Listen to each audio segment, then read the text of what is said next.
Hello guys, physics foundation course के YouTube channel पे आपका स्वागत है।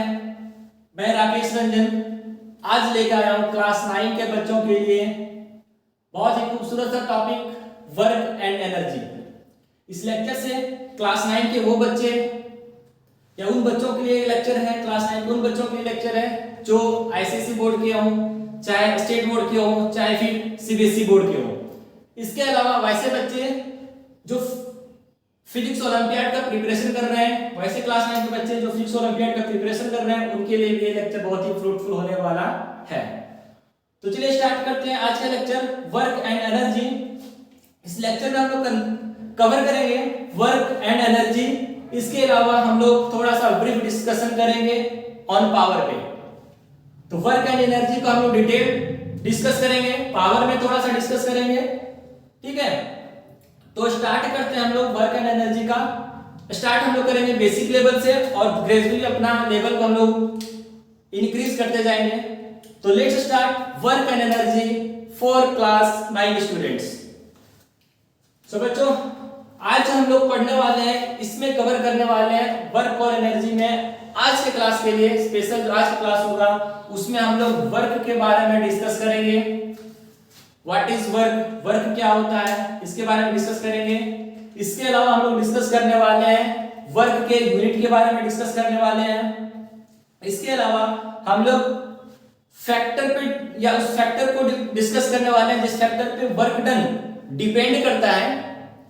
इसके अलावा हम लोग इस टॉपिक में कवर करने वाले हैं टाइप्स ऑफ वर्क डन, कितने टाइप का वर्क डन होता है, negative work done, positive work done और जीरो वर्क डन। कब नेगेटिव वर्क डन होगा, कब पॉजिटिव वर्क डन होगा और कब जीरो वर्क डन होगा। इसके अलावा at the end of the lecture हम लोग डिस्कस करेंगे न्यूमेरिकल या सॉल्व करेंगे numerical on the basis of the concept जो हम लोगों ने इस क्लास में या इसके आगे वाला क्लास में जो हम लोग कांसेप्ट सीखेंगे उस कांसेप्ट के बेसिस पे जो भी न्यूमेरिकल बनेगा, स्कूल लेवल का, बोर्ड लेवल का और ओलंपियाड लेवल का, वो सारे हम लोग यहाँ पे कवर करने वाले हैं। तो आज का लेक्चर का जो कंटेंट होगा what is work done, what is work done. Next one हम लोग करेंगे यूनिट्स ऑफ वर्क डन। तीसरा कंटेंट होगा फैक्टर्स अफेक्टिंग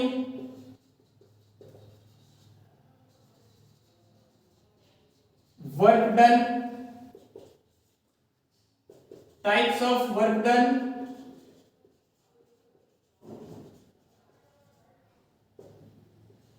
और लास्ट में हम लोग करेंगे, जब इतने सारे टॉपिक हम लोग कवर कर लेंगे इसके बाद हम लोग करेंगे न्यूमेरिकल।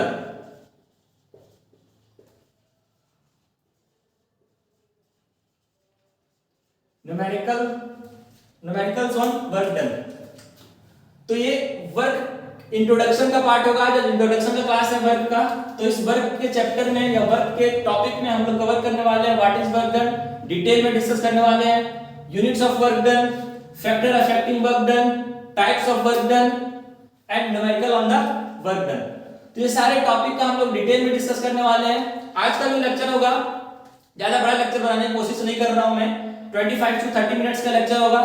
इस 25 to 30 मिनट्स में हम जो कवर करने वाले हैं आज के लेक्चर में what is work done, units of work done and the factor affecting work done. इसके अलावा जो लेक्चर नंबर 2 आएगा इसमें हम लोग कवर करेंगे टाइप्स ऑफ वर्क डन और numerical on the work done. जो भी न्यूमेरिकल बनेगा, जो स्कूल लेवल का होगा, बोर्ड लेवल का होगा या फिर ओलंपियाड लेवल का होगा, तो हम लोग बहुत अच्छे से न्यूमेरिकल करेंगे, बढ़िया न्यूमेरिकल करेंगे, कॉन्सेप्चुअल न्यूमेरिकल करेंगे, ओके। और जो भी बच्चे न्यूमेरिकल को सॉल्व करने में डरते हैं उनके डर को हम लोग खत्म करने की कोशिश करेंगे। और आई होप कि आपका डर, ये पूरा लेक्चर, दोनों लेक्चर को देखने के बाद आपके अंदर में जो न्यूमेरिकल सॉल्व करने का डर है उस डर को हम लोग खत्म कर पाएंगे। तो बच्चों स्टार्ट करते हैं आज का topic what is work done. तो बच्चों वर्क डन क्या होता है?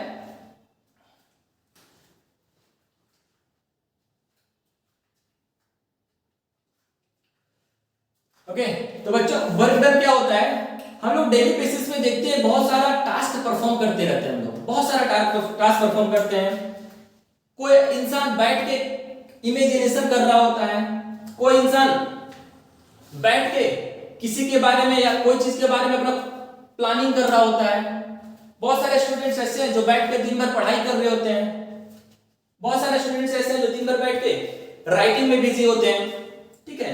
इसके अलावा बहुत सारे ऐसे लोग हैं जो अपने टाइम को पास करने के लिए, अपने टाइम पास करने के लिए चेस खेल रहे होते हैं, कैरम खेल रहे होते हैं। बहुत सारे ऐसे इंसान हैं जो दिन भर लेबर का काम करते हैं, बहुत सारा काम परफॉर्म करते हैं, ठीक है। कूली, अगर प्लेटफॉर्म पे आप जाते होंगे या रेलवे स्टेशन जाते होंगे तो प्लेटफॉर्म पे आपको वहां पे बहुत सारे कूली मिल जाते होंगे, बहुत सारे कूली मिलते होंगे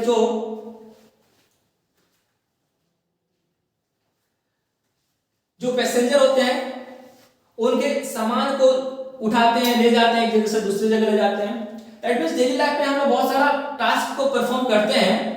तो क्या वो सारे टास्क जो हम लोग परफॉर्म कर रहे हैं, दैट मींस हम लोग वर्क कर रहे हैं। कोई प्लेयर चेस का प्लेयर चेस खेल रहा है तो क्या वो वर्क कर रहा है।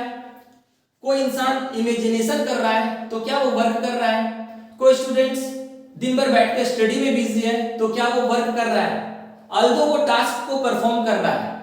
किसी भी इंसान को जो टास्क दिया गया है वो टास्क को परफॉर्म कर रहा है, तो वो सारे टास्क जिसको परफॉर्म कर रहे हैं हम डेली लाइफ में, हम लोग करते हैं डेली लाइफ में, तो क्या सारे वर्क डन है।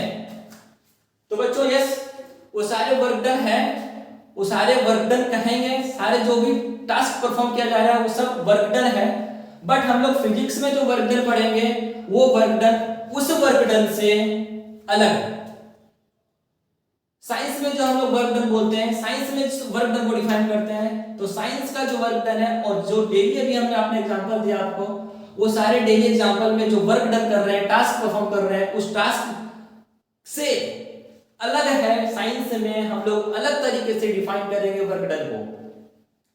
तो साइंस के लैंग्वेज में वर्क डन को कैसे डिफाइन करेंगे उसको जानने से पहले बच्चों ये समझिए कि जो हम लोग वर्क डेली बेसिस पे टास्क परफॉर्म कर रहे हैं, जैसे कोई इमेजिनेशन कर रहा है दिन भर बैठ के, तो क्या वर्क कर रहा है। तो यस, वो वर्क कर रहा है बट वो मेंटल वर्क कर रहा है। जैसे चेस प्लेयर चेस खेल रहा है, उसको टास्क दिया गया चेस खेलने का, तो चेस खेल रहा है, ओके, तो वो भी मेंटल वर्क हुआ। कोई स्टूडेंट्स दिन भर बैठ के स्टडी कर रहा है तो वो भी एक मेंटल वर्क हुआ। तो ये सारे मेंटल वर्क के अंदर आएंगे, ओके। तो सर फिजिक्स में हम लोग वर्क को कैसे डिफाइन करेंगे या वर्क फिजिक्स में क्या होता है।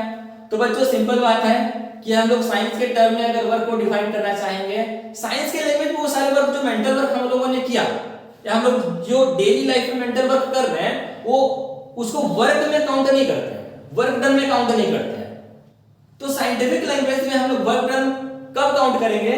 तो बच्चों अगर किसी भी ऑब्जेक्ट पे हम फोर्स अप्लाई कर रहे हैं और उस अप्लाइड फोर्स के कारण किसी भी चीज पे अगर हम फोर्स अप्लाई कर रहे हैं और उस अप्लाइड फोर्स के कारण वो ऑब्जेक्ट या वो चीज अपने जगह को छोड़ के किसी दूसरे जगह चला जाए या अपने स्थान को छोड़ के दूसरे स्थान पे चला जाए, तो हम उनको बोलेंगे साइंस के लैंग्वेज में, फिजिक्स के लैंग्वेज में कि वर्क डन हुआ। That means in scientific language work done तभी होगा जब किसी भी ऑब्जेक्ट पे हम फोर्स अप्लाई कर रहे हैं और उस अप्लाइड फोर्स के कारण वो ऑब्जेक्ट में डिस्प्लेसमेंट हो रहा है, वो ऑब्जेक्ट मूव कर रहा है, देन हम लोग कह सकते हैं या साइंस के लैंग्वेज में कहते हैं कि वर्क डन हुआ। दैट मींस ये बहुत जरूरी है कि अगर वर्क डन करना है, वर्क डन होना है, तो हम अगर किसी भी चीज पे फोर्स अप्लाई कर रहे हैं तो उस फोर्स को मूव करना जरूरी है। जब तक वो फोर्स मूव नहीं करेगा, जब तक वो फोर्स अपने पोजीशन को चेंज नहीं करेगा, तब तक हम लोग साइंस के लैंग्वेज में उसको वर्क डन नहीं बोलेंगे। दैट मींस बहुत नेसेसरी है किसी भी ऑब्जेक्ट पे फोर्स अप्लाई करना और फोर्स अप्लाई करने के बाद वो ऑब्जेक्ट को उसी डायरेक्शन में मूव कराना जिस डायरेक्शन में मैंने फोर्स अप्लाई किया। बच्चों एक बात यहाँ पे, एक जो कांसेप्ट बहुत ही बेसिक कांसेप्ट है कि सर ऑब्जेक्ट में जो डिस्प्लेसमेंट होगा जब मैंने किसी भी ऑब्जेक्ट पे फोर्स अप्लाई किया, ऑब्जेक्ट पे फोर्स अप्लाई किया तो उस अप्लाइड फोर्स के कारण उस ऑब्जेक्ट में डिस्प्लेसमेंट हुआ, तो वो डिस्प्लेसमेंट किधर होगा। तो बच्चों याद रखिएगा, ध्यान में रखिएगा, वो डिस्प्लेसमेंट उधर ही होना चाहिए, उसी डायरेक्शन में होना चाहिए जिस डायरेक्शन में मैंने फोर्स अप्लाई किया। सपोज मैंने किसी चीज पे ऐसे फोर्स लगाया, ऐसे पुश कर रहा हूं, इस अप्लाइड फोर्स के कारण ऑब्जेक्ट का मोशन भी इसी डायरेक्शन में होना चाहिए, मतलब उसका डिस्प्लेसमेंट भी इसी डायरेक्शन में होना चाहिए। ओके, तो सपोज डायग्राम के थ्रू हम लोग समझने की कोशिश करते हैं कि सपोज एक मेरे पास ब्लॉक है, इस ब्लॉक पे मैंने ऐसे फोर्स लगाया F, इस अप्लाइड फोर्स के कारण अगर इसमें डिस्प्लेसमेंट हुआ और जिधर फोर्स अप्लाई किया मैंने उसी डायरेक्शन डिस्प्लेसमेंट हुआ, तब हम लोग फिजिक्स के लैंग्वेज में या साइंस के लैंग्वेज में बोलेंगे कि वर्क डन हुआ। ओके, अदरवाइज हम लोग वर्क डन नहीं बोलेंगे। अगर F 0 होगा, अगर कोई फोर्स ही अप्लाई नहीं कर रहे हैं किसी भी चीज पे या किसी भी ऑब्जेक्ट पे, अगर किसी भी तरह का फोर्स अप्लाई नहीं कर रहे हैं, तो हम लोग बोलेंगे वर्क डन नहीं होगा।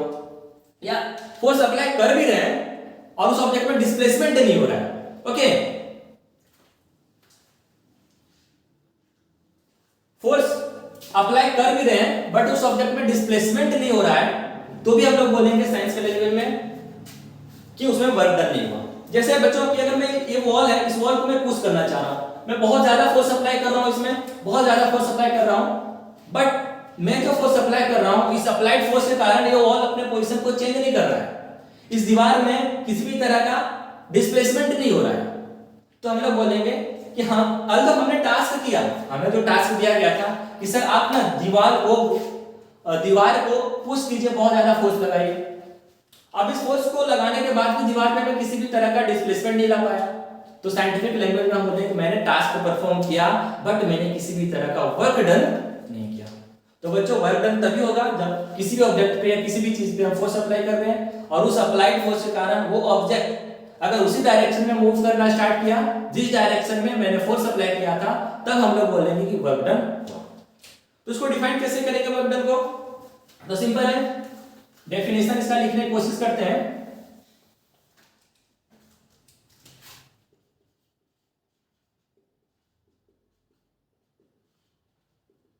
डेफिनेशन क्या होगा, इसको डिफाइन करेंगे बच्चों कि work done may be defined as the product of the magnitude of the force and the displacement due to that force। मतलब जिस फोर्स के कारण डिस्प्लेसमेंट हो रहा है या किसी भी चीज पे जो हमने फोर्स अप्लाई किया, उस फोर्स के कारण उस ऑब्जेक्ट में जो डिस्प्लेसमेंट हुआ, उसी में जो डिस्प्लेसमेंट हुआ, वो दोनों के मल्टीप्लिकेशन को हम लोग फिजिक्स में बोलेंगे वर्क डन। तो वर्क डन में भी डिफाइंड एज, इसका डेफिनेशन लिख लीजिए, बहुत इंपॉर्टेंट है और बहुत ही आसान लैंग्वेज में लिखवा रहा हूं, बहुत सिंपल लैंग्वेज में लिखवा रहा हूं।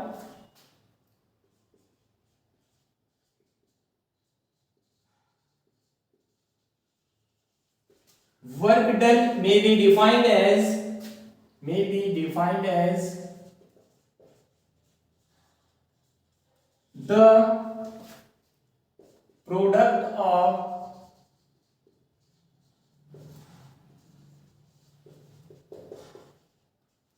magnitude of force and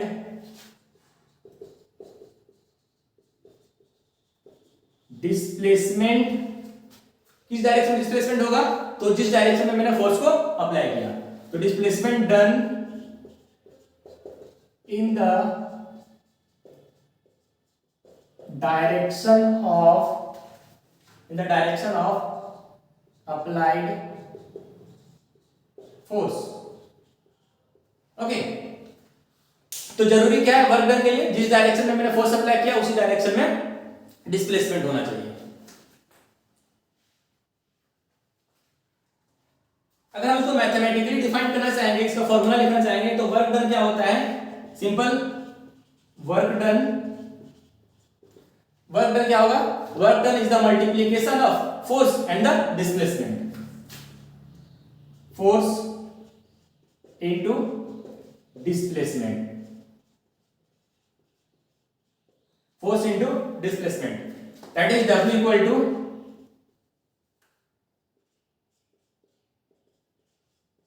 F into S। Okay, अब बच्चों यहाँ पे W equal to F into S नहीं होता है, ठीक है, मल्टीप्लीकेशन ही या फोर्स और डिस्प्लेसमेंट का मल्टीप्लीकेशन ही फोर्स नहीं, वर्क डन नहीं होता है। एक्चुअली में यहाँ पे होता है डॉट प्रोडक्ट। ये जो वर्क डन होता है W equal to F dot S, ये जो डॉट है बच्चों ये डॉट्स का अपना अलग ही मायने है, बहुत ही मायने इसका वेक्टर के फॉर्म में जो हम लोग पढ़ेंगे, वेक्टर पढ़ेंगे, स्केलर पढ़ेंगे तो ठीक है। और इससे आप इसके बारे में जानेंगे जब आप 11th क्लास में जाएंगे तो एक्चुअली ये डॉट प्रोडक्ट का मतलब क्या होता है। तो एक्चुअल अगर हम बात करें तो जो वर्क डन होता है, वर्क का फॉर्मूला जो मैंने यहाँ पे लिखा force into displacement, actually force into displacement नहीं होता है, work done is equal to dot product of force and displacement. But बच्चों चूंकि आपको डॉट प्रोडक्ट के बारे में नहीं पढ़ना है या डॉट प्रोडक्ट के बारे में आप लोग नहीं जानते हैं, इसलिए हम लोग क्या पढ़ेंगे, क्लास 9 के बच्चे क्या पढ़ेंगे कि work done is equal to simply work done is equal to multiplication of force and displacement. जब फोर्स और डिस्प्लेसमेंट को आपस में हम लोग मल्टीप्लाई कर देंगे तो वर्क डन मिलेगा।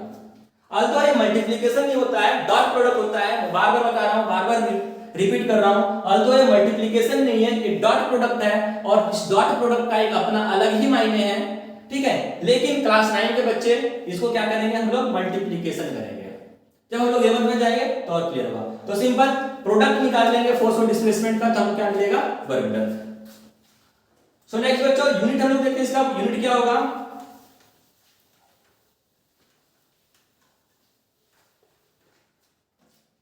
Unit of work done,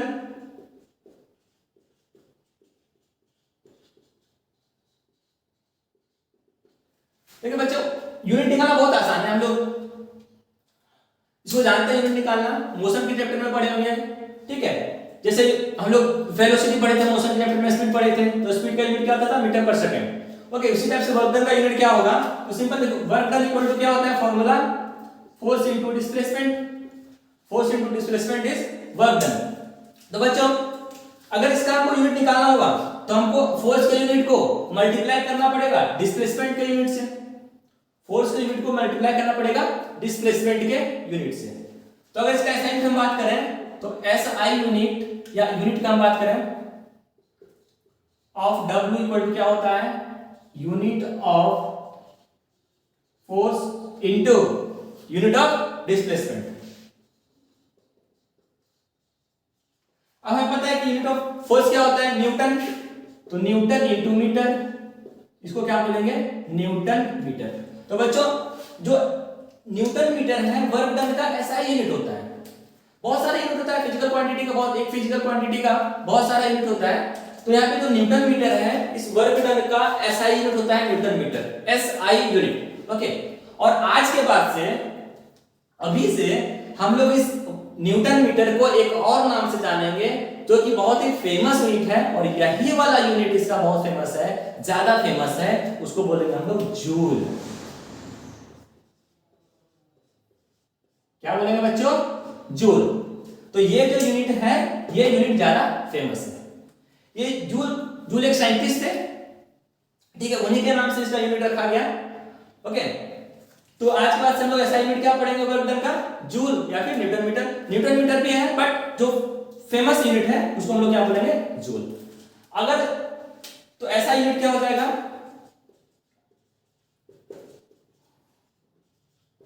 Newton metre या फिर joule and denoted by capital J. याद रखिए बच्चों, कैपिटल जे से डिनोट करेंगे, स्मॉल जे नहीं। अगर हम लोग अदर यूनिट का बात करें यहाँ पे, तो अदर यूनिट में क्या आएंगे, बहुत सारे यूनिट है अदर यूनिट में। अर्ज है, इसके अलावा किलो जूल है,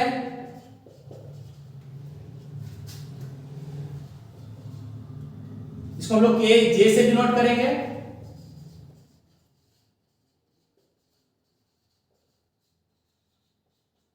इसके अलावा मेगा जूल है, जिसको हम लोग एम जे से डिनोट करते हैं। तो बच्चों जो ये अर्ज है, अर्ज क्या बोलते हैं, अर्ज बोलते हैं वर्क डन का सीजीएस यूनिट को अर्ज बोलते हैं। This is CGS unit.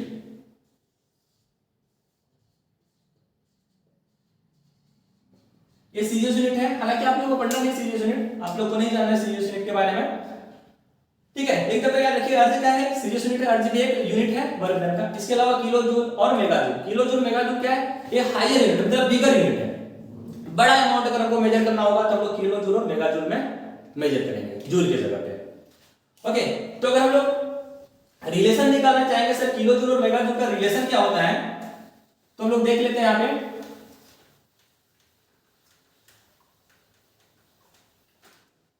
तो बच्चों 1 kilo joule is equal to 1000 joule होता है।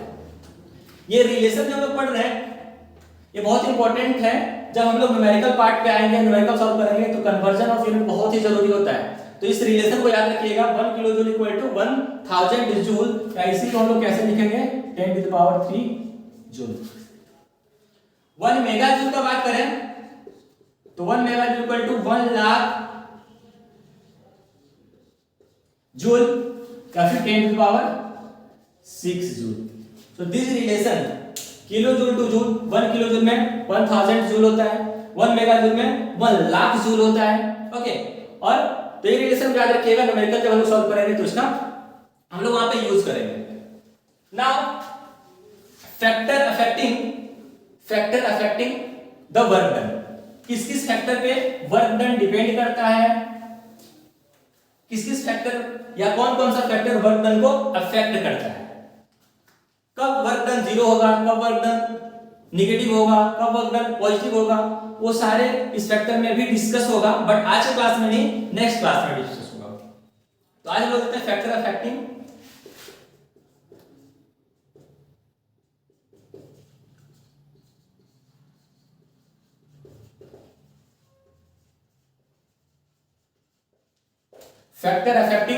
Work done. ओके, तो बच्चों हम लोग पढ़े कि W इक्वल टू क्या होता है, F इंटू एस। तो फोर्स किस पे डिपेंड करेगा, सॉरी वर्क डन किस पे डिपेंड करेगा, तो वर्क डन डिपेंड करेगा फोर्स पे और डिस्प्लेसमेंट पे। और चूंकि हम लोगों ने ये थोड़ा बहुत मतलब ये तो हमको पता है कि ये जो एक्चुअली में जो मल्टीप्लिकेशन का साइन है, जो प्रोडक्ट का साइन है, एक्चुअली में फोर्स और डिस्प्लेसमेंट का प्रोडक्ट वर्क डन नहीं होता है, बल्कि वो डॉट प्रोडक्ट होता है। तो एक और फैक्टर आएगा, किस किस फैक्टर पे डिपेंड करेगा, तो फोर्स और जो डिस्प्लेसमेंट के बीच का एंगल है उस पर भी डिपेंड करता है। तो जनरली वर्क डन 3 फैक्टर पे डिपेंड करेगा, फोर्स पे डिपेंड करेगा, डिस्प्लेसमेंट पे डिपेंड करेगा और angle between force and displacement पे डिपेंड करेगा।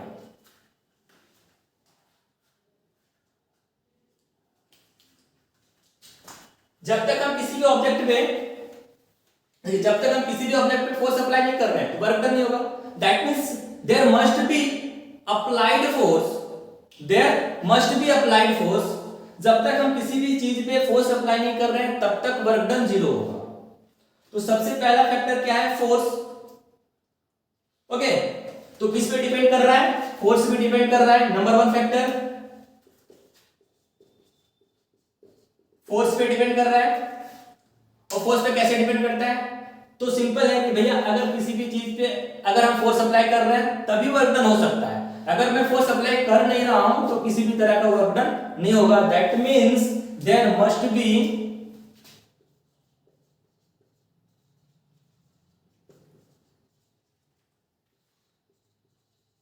some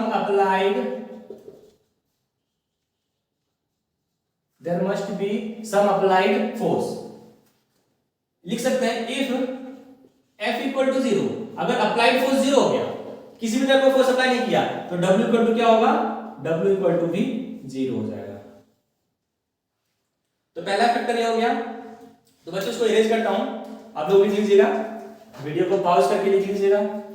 सेकंड फैक्टर जिस पे डिपेंड करता है वो है displacement.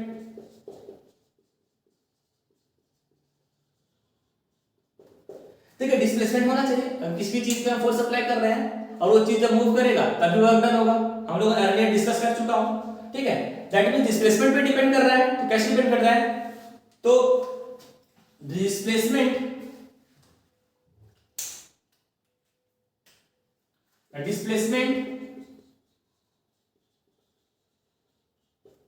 should be or bigger at,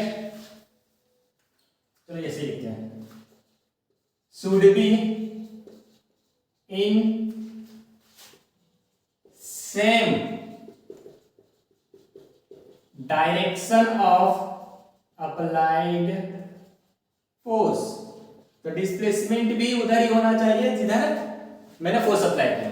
तो displacement should be in the same direction, displacement should be in the same direction of applied force. अगर देखिए अगर डिस्प्लेसमेंट जीरो हो गया, if s equal to zero, तो देखो हमको पता है कि डब्ल्यू इक्वल टू क्या होता है, फोर्स इनटू डिस्प्लेसमेंट। अब देखो दोनों क्वांटिटी में से कोई भी अगर एक जीरो हो गया तो हमें पता है कि समथिंग इनटू जीरो और anything into zero is always zero, तो डब्ल्यू इक्वल टू क्या हो जाएगा, जीरो। दो फैक्टर। बच्चों एक और फैक्टर है जो आप लोगों को डिटेल में नहीं पढ़ना है, बट मैं थोड़ा बता दे रहा हूं, इसको लिख लीजिए तब तक।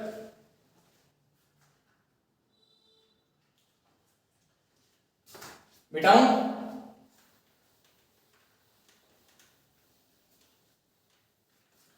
एक और फैक्टर किस पे डिपेंड करता है सर, तो एक तीसरा फैक्टर जो है, तीसरा factor the angle between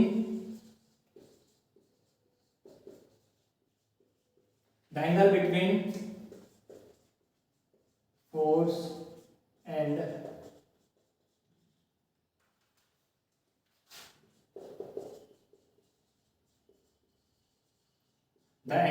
force and displacement. मतलब फोर्स और डिस्प्लेसमेंट के बीच में कितना एंगल बन रहा है, कितना डिग्री एंगल बन रहा है, उस पर भी डिपेंड करेगा। हालांकि इसको डिटेल में आप लोगों को नहीं पढ़ना है, बट थोड़ा समझ लीजिए कैसे सर, कैसे डिपेंड करता है। तो सपोज ये मेरा एक ब्लॉक है, इस ब्लॉक पे मैंने ऐसे खींच रहा हूं इसको रस्सी, इस ब्लॉक पे मैंने यहां पे एक रस्सी लगाया और इस रस्सी को मैं ऐसे एफ फोर्स से निकाल खींच रहा हूं, ऐसे करके। इसे ट्रॉली बैग देखते होंगे ना, जब सफर करते होंगे, जर्नी करते होंगे, देखते होंगे सब लोगों के घर में ट्रॉली बैग रहता है, तो ऐसे करके उसको खींचते हैं हम लोग। तो सपोज ये ट्रॉली बैग है, ओके, सपोज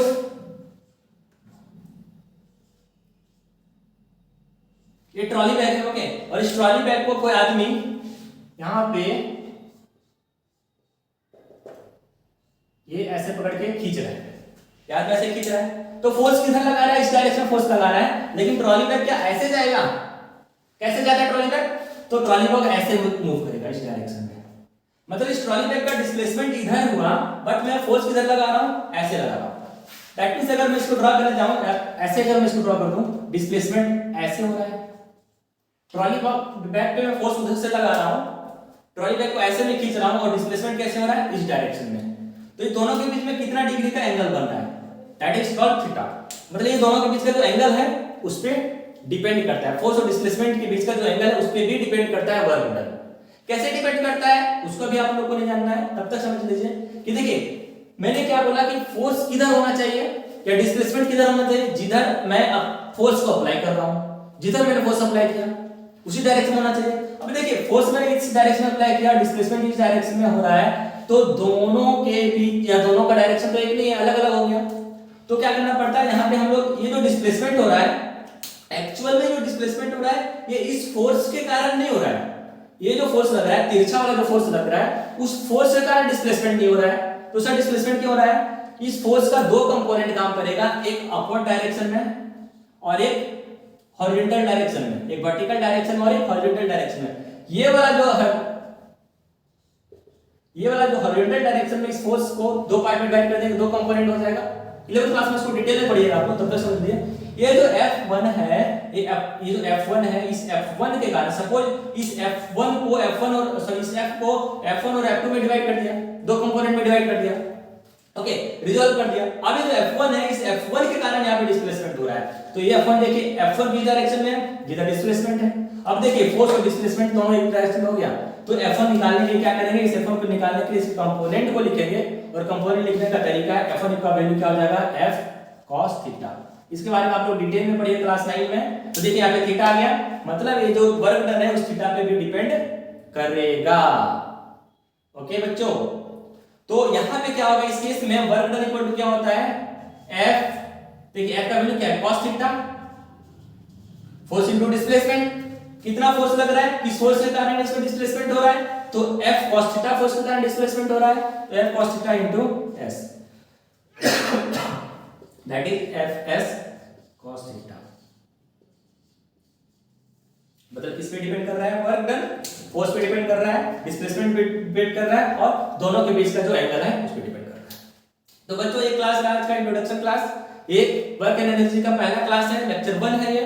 इसका लेक्चर 2 आएगा जिसमें हम लोग इसके टाइप्स के बारे में, वर्क डन के टाइप्स के बारे में पढ़ेंगे, और उसके बाद उसी लेक्चर में हम लोग एक बहुत बढ़िया शानदार टाइप का न्यूमेरिकल सॉल्व करेंगे, जो बच्चे स्कूल के हैं क्या सीबीएसई बोर्ड के लिए भी इंपॉर्टेंट होगा। इसके अलावा हम लोग हाई लेवल का भी न्यूमेरिकल सॉल्व करेंगे। ओके, जो ओलंपियाड लेवल तक का भी न्यूमेरिकल हम लोग सॉल्व करेंगे। तो बच्चों आज की क्लास इतना ही, मिलते हैं नेक्स्ट क्लास में। तब तक के लिए bye bye, take care, be happy, हमेशा मुस्कुराते रहिए और पढ़ाई करते